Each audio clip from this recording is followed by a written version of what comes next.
E aí, pessoal, aqui é o Elias, professor de História de vocês. Hoje a gente vai falar sobre a Revolução Russa, tá bom?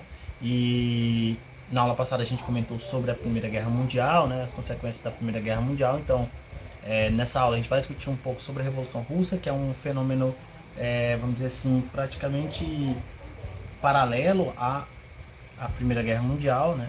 Acontece ali mais ou menos no mesmo período, no mesmo contexto.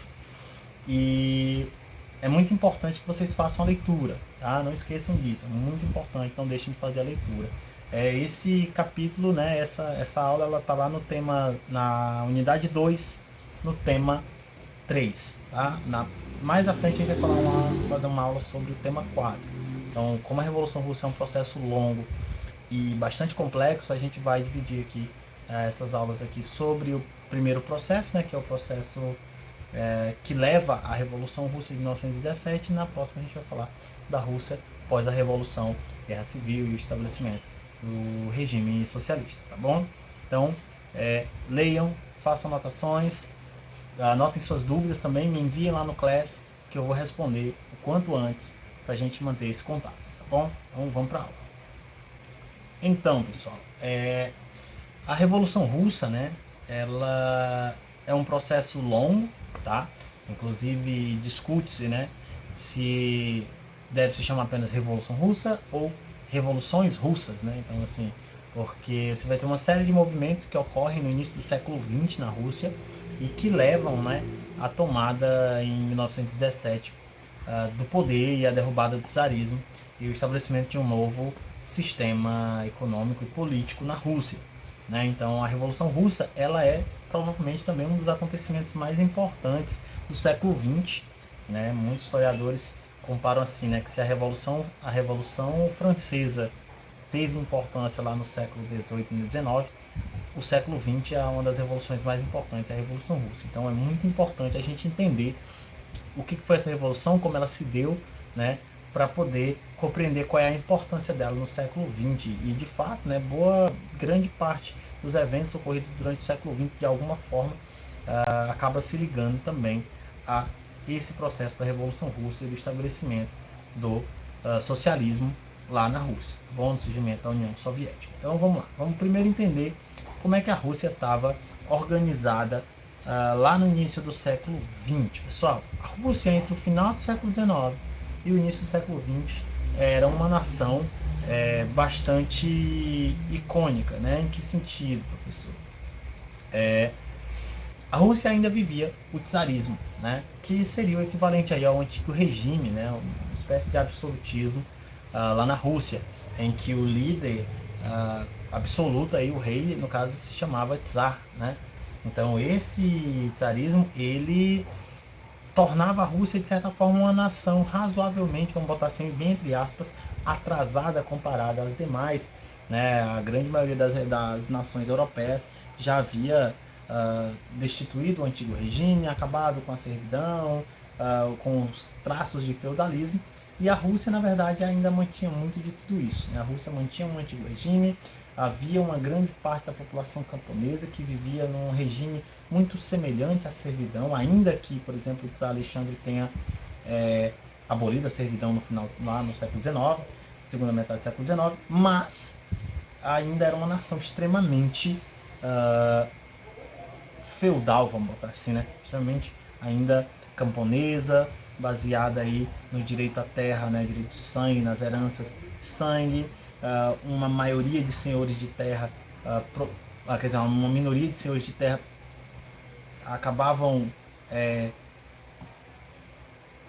absorvendo a maior parte da terra, né? Então muitos camponeses sem terra se submetiam a esses regimes, de forma que grande parte da população russa naquele momento era de pobres, né, de camponeses pobres.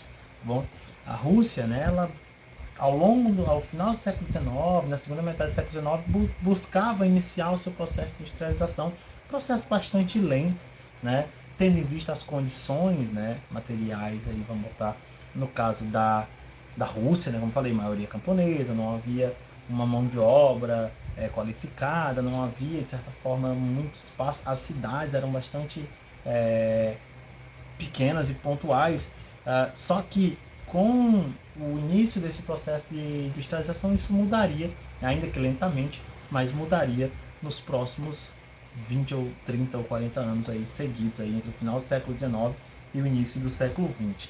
Como eu falei, a maioria da população era camponesa, ou seja, pelo menos 80% da população russa era camponesa, né? A maioria vivia no campo, e muitos desses camponeses que não possuíam terras e que se submetiam a um regime de trabalho extremamente, vamos dizer assim, degradante, né? No sentido de que eram extremamente explorados, né? Seguindo esse regime muito semelhante à servidão lá medieval, para quem lembra lá da servidão. Tá? Então, como eu falei, haviam grandes contrastes sociais. Tinha uma nobreza, de certa forma, né, que eram os proprietários de terra, que possuíam grandes propriedades, grandes latifúndios, enquanto que uma grande maioria da população era camponesa e vivia com muito pouco ou quase nada, né? E isso evidenciava os contrastes que existiam naquele momento.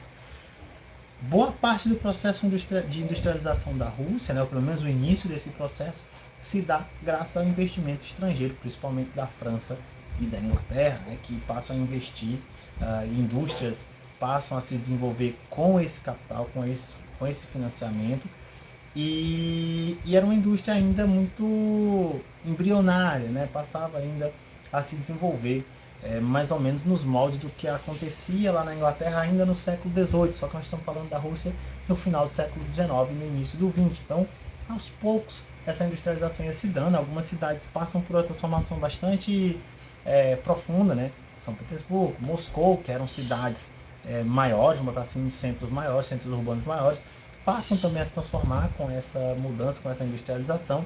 Mas, como eu falei, no demais, o ritmo de mudança, o ritmo de transformação desse processo de industrialização é um processo lento, né?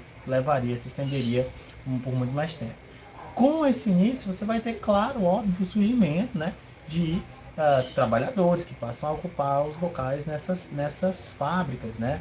E como a gente já comentou quando a gente falou sobre a Revolução Industrial, por exemplo, a gente tem uma mão de obra cada vez mais explorada, né? Então havia muita exploração, não haviam leis trabalhistas, então esses operários se submetiam a condições realmente bem degradantes.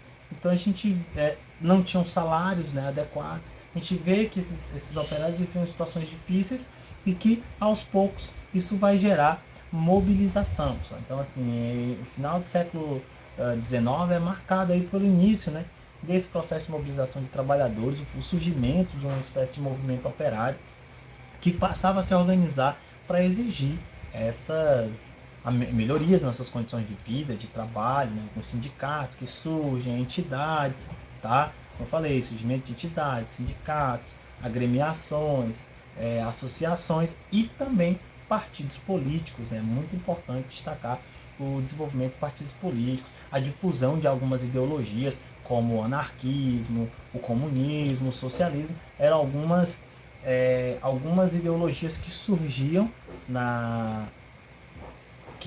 lá no século XIX, no início do século XIX, algumas no século XVIII, e que se difundiam pelo meio desses trabalhadores, muitos deles indignados com a situação de superexploração, né, de péssimas condições de trabalho, de ritmo degradante do trabalho. Então tudo isso vai fazer com que aos poucos esse movimento de trabalhadores passasse a se organizar em entidades, passasse a se mobilizar, fazer greves, né, manifestações, por aí vai. E é nesse contexto, né, de mobilização, de difusão dessas entidades que, claro, né, você vai ter uma influência cada vez maior de alguns teóricos. Como eu falei, você vai ter a influência de várias ideologias, anarquismo, o socialismo, o comunismo, e aqui você vai ter, né, a presença aí dos ideais socialistas, no caso do Marx, do Engels, do Karl Marx, Friedrich Engels, que lá no século XIX produzem, né, o manifesto do Partido Comunista, que de certa forma se torna uma das bases do movimento comunista lá no século XIX. E essas ideias acabam chegando também na Rússia, né, e influenciam bastante o surgimento dessas entidades e também dos partidos políticos, como é o caso aí do Partido Operário, né, social-democrata russo, né, o POSDR, e esse partido ele se tornou assim o centro, né, de certa forma, desse movimento de trabalhadores.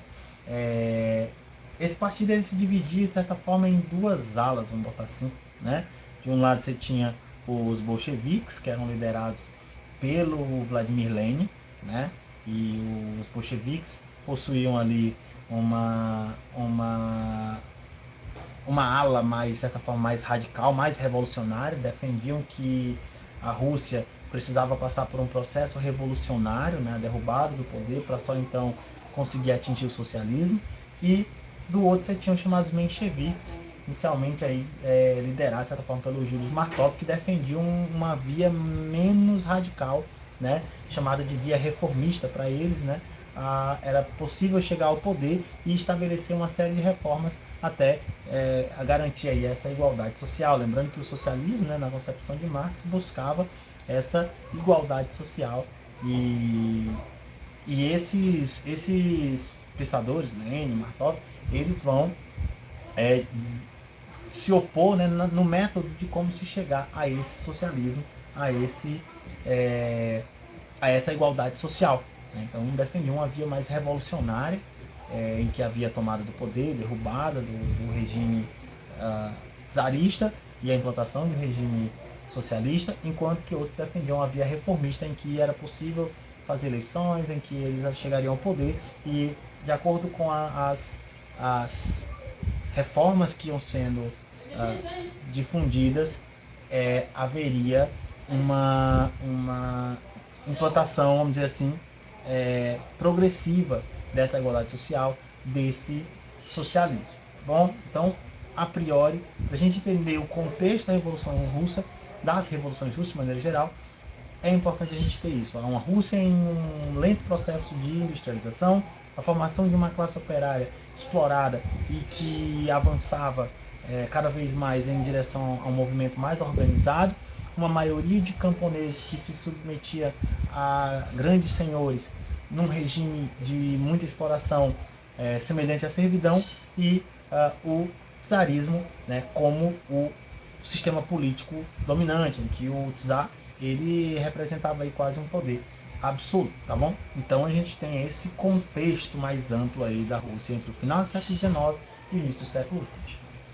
Pessoal, aqui a gente tem aqui algumas imagens, né, dos czares. Então, o czar Alexandre II e o czar Nicolau II. O Alexandre II ainda governou no século XIX, o czar Nicolau II já no século XX, né? Então, nós temos aqui esses dois governantes da Rússia aí, né, entre o século XIX e o século XX, ok? Só, em 1905, né, a Rússia passa por um processo conhecido como Revolução de 1905 ou Ensaio Geral, também é muito comum ver essa expressão. E o que foi esse processo? Só, lá em 1904, 1905, a Rússia entra em guerra contra o Japão, disputando uma região ali, próxima da China ali, que era a Manchúria, né, devido tinham várias reservas de ferro carvão que interessavam a Rússia, e essa invasão japonesa leva a uma guerra entre a Rússia e o Japão pelo território lá da Manchúria. A Rússia, né, é bem derrotada, né, e isso faz com que houvessem, e não só após a derrota, mas mesmo durante a guerra, uma série de greves e manifestações, porque a Rússia gastava muito na guerra, né? E você tinha camponeses e operários vivendo em situações extremamente difíceis. Então, você vai ter várias greves e manifestações ocorrendo em diversos locais da Rússia, lá entre 1904 e 1905, mas a que chama mais atenção é quando uma manifestação organizada, né, por um líder religioso levaria até a sede do governo, que é o Palácio de Inverno, um documento, né, exigindo melhores condições de trabalho, regulamentação do trabalho, né, a convocação de uma Assembleia Nacional Constituinte, né, para garantia dos direitos, botar assim, né, do povo, né, para que houvesse uma espécie de limitação do poder em relação ao czar. Então, no entanto, essa manifestação ela acaba, na verdade, em repressão extremamente violenta, né? Então ela fica conhecida como o Domingo Sangrento. O Domingo Sangrento foi justamente isso, quando esses manifestantes marchavam em direção ao Palácio de Inverno. Não se sabe exatamente quem deu a ordem, mas o exército, né?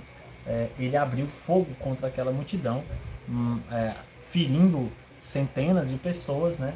E matando outras. E isso gerou uma comoção muito grande, né? Porque era um movimento, né, considerado pacífico e que avançava de forma assim, não violenta em direção ao Palácio de Inverno, e aí o exército abre fogo contra essa multidão. Isso gera uma comoção bastante grande, e a partir daí você vai ter o desencadeamento de um processo revolucionário em 1905 que, vamos dizer assim, preparou de certa forma a Rússia para o que ocorreria lá em 1917.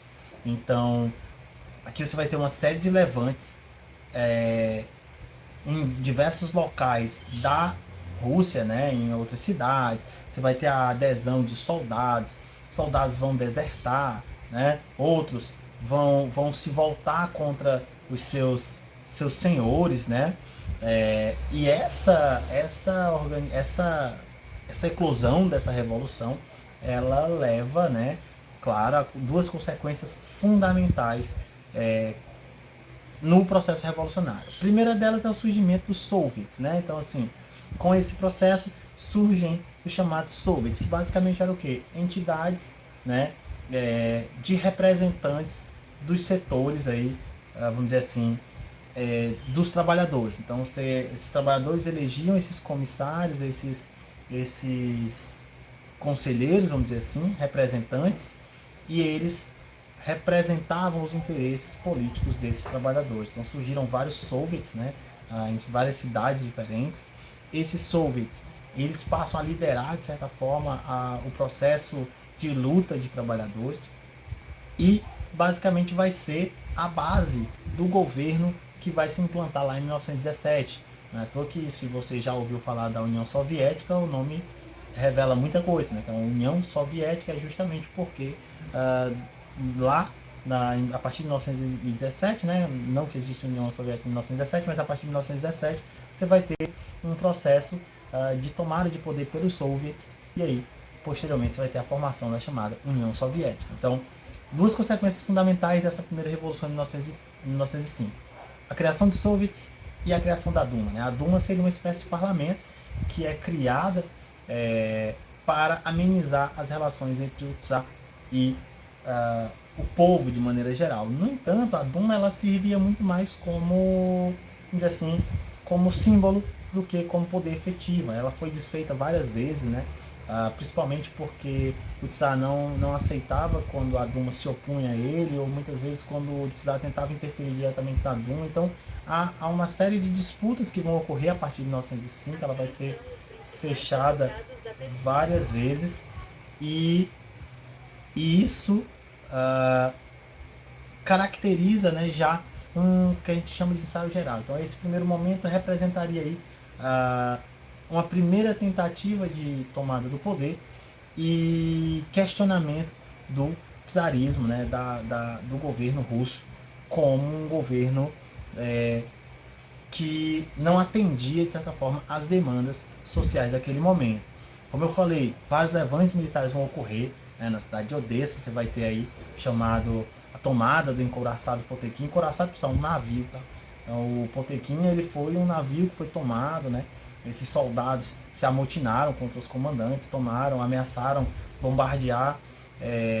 No entanto, né, claro, como eu falei, o governo russo ele era bem mais poderoso naquele momento, e aí você vai ter uma reação, né, uma repressão muito forte a todo esse processo revolucionário que se inicia lá em 1905, e claro, esse levante foi sufocado. Então, os levantes militares, as greves, né, que ocorreram, greves de transporte, greves de fábrica, greves de indústria, passam a ser reprimidos pelas forças do czar, e você vai ter o sufocamento aí dessa revolução de 1905.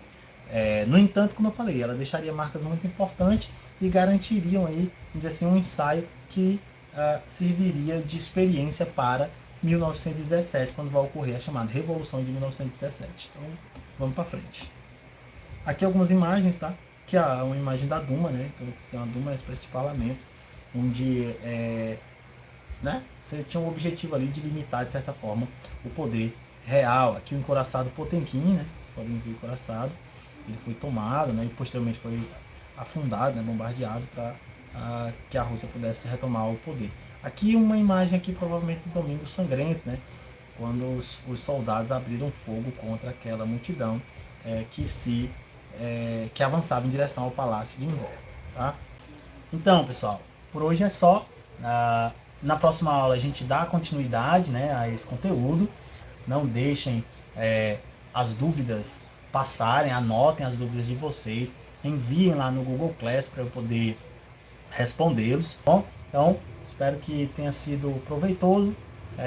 Agradeço aí, até a próxima.